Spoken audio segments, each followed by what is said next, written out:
जमात ना कभी थी, ना है, ना रहेगी। हम किसी मजहब के खिलाफ ना थे, ना है, ना कभी रहेंगे। हमारा झगड़ा किसी मजहब से नहीं है, हमारा झगड़ा उन लोगों से है जो वोट तो हासिल कर लेते मगर हमको लाचार और यतीम बनाकर छोड़ देते। हमारे डेवलपमेंट में, हमारे महल्लों में, हमारी तरक्याती काम को अंजाम देने से रोक देते हैं, लीडरशिप को पैदा होने नहीं देते। तो मजलिस किसी मजहब के खिलाफ नहीं है। लोग बोलते, दूसरा सवाल मजलिस के मुखालिफिन ये करते हैं कि आप मजलिस के आने से बीजेपी को फायदा होता है। तो मैं उन लोगों से भी कहता हूं, और हमारे मीडिया के दोस्त तो मुझे देखते कि बस यही सवाल करते हैं कि आपके आने से बीजेपी को फायदा होता। ऐसा लगता है कि जब दामाद अपने ससुराल के घर में जाता है तो पूरा ससुराल देख के दामाद को खुश होता है कि चलो दामाद आ गया। अजीब बात है कि हमारे आने से, मजलिस के आने से बीजेपी को फायदा पहुंचता है।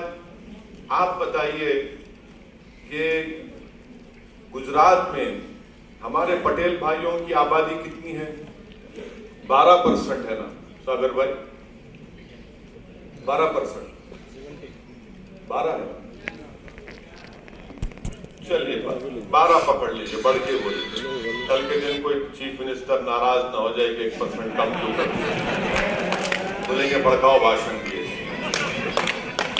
मुसलमान 10% है, मुसलमान 10%, 13%। मुसलमान कितना है? 11% 11 पकड़े। अब फिरका परस्त अगर मैं हूं या साबिर भाई है या आप तमाम लोग हैं, तो गुजरात की विधानसभा में कितने हमारे पटेल भाई एमएलए बनते हैं? 44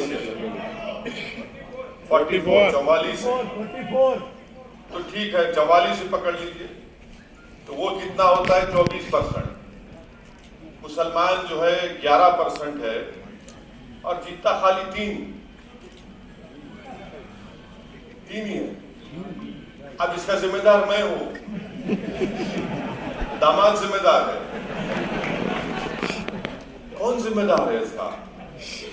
मैं हमारे पटेल भाइयों को सलाम करता हूं और उन्होंने जो एकता दिखाई, जो मुत्तहिद होकर उन्होंने अपना सिक्का जमा लिया बिहार में या गुजरात में और उनका मुख्यमंत्री भी बना लिया।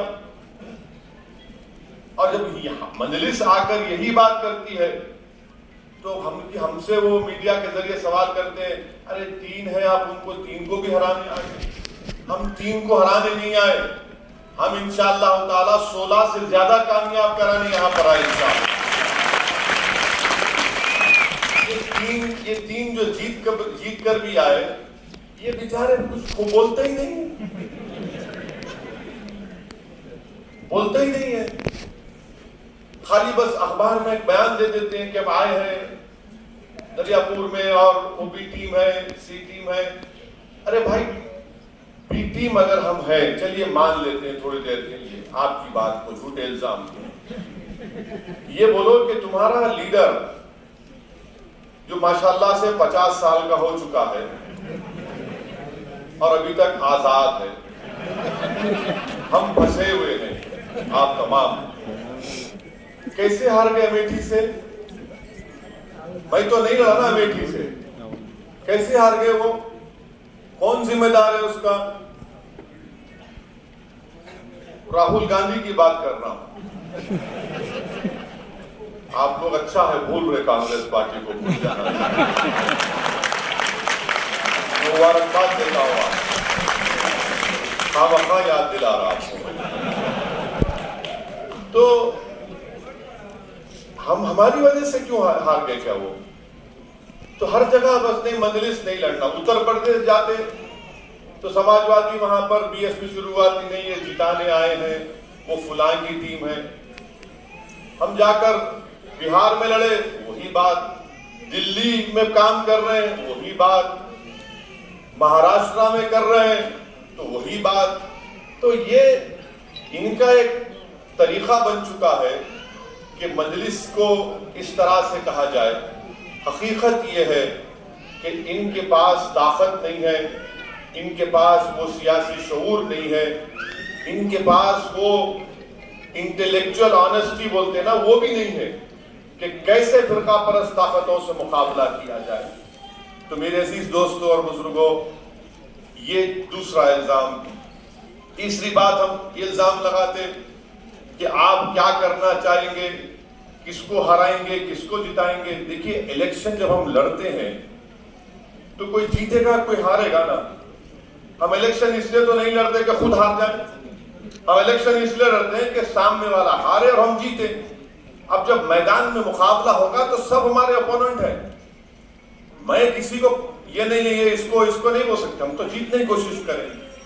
तो मेरी आपसे गुजारिश है कि हमको सबसे पहले इस खौफ को अपने दिमागों से निकालना है कि कौन जीतेगा कौन हारेगा। हमारी कोशिश ये है कि हम जीतेंगे। यकीनन हमारी दिली तमन्ना यह है कि बीजेपी हारे और हारेगी इंशाअल्लाह, हारेगी बीजेपी इंशाअल्लाह। और इसके लिए हमको कोशिश करना है। ये मजलिस इत्तेहादुल मुस्लिमीन का पैगाम है कि सियासी तौर पर हमको मजबूती हासिल करने के लिए आप तमाम को अवाम के दरमियान में जाकर मजलिस का पैगाम समझाना है। और आप देखिए, अभी शमशाद, हमारे एडवोकेट शमशाद साहब ने बताया कि गोधरा में पुलिस कस्टडी में कासिम अब्दुल हयात की मौत हुई। ये तीन थे ना, ये बहुत बड़े बादशाह लोग, 3 लोग। उन्हें खुद ये वहां पर पहुंच गया हमारा अहमदाबाद का सदर, पहुंचकर उन्होंने नुमाइंदगी की। और हम सोच रहे थे, हम उनसे बात किए कि क्या करें, तो इंशाअल्लाह हम देखेंगे। और थोड़े दिन के बाद इंशाअल्लाह ताला हाईकोर्ट से रुजू होंगे उस बच्चे के इंसाफ के लिए, क्योंकि उसकी मौत पुलिस कस्टडी में हुई। और पुलिस कस्टडी में जब मौत होती है तो पुलिस उसकी जिम्मेदार होती है। अब ये काम मजलिस कर रही है, तो मेरी आपसे गुजारिश है, क्योंकि आप ये जिम्मेदारों का इजलास है, मेरी आपसे गुजारिश है कि मजलिस के पैगाम को और अवाम तक पहुंचाइए, मजलिस की मेंबरशिप करिए, मजलिस की बूथ की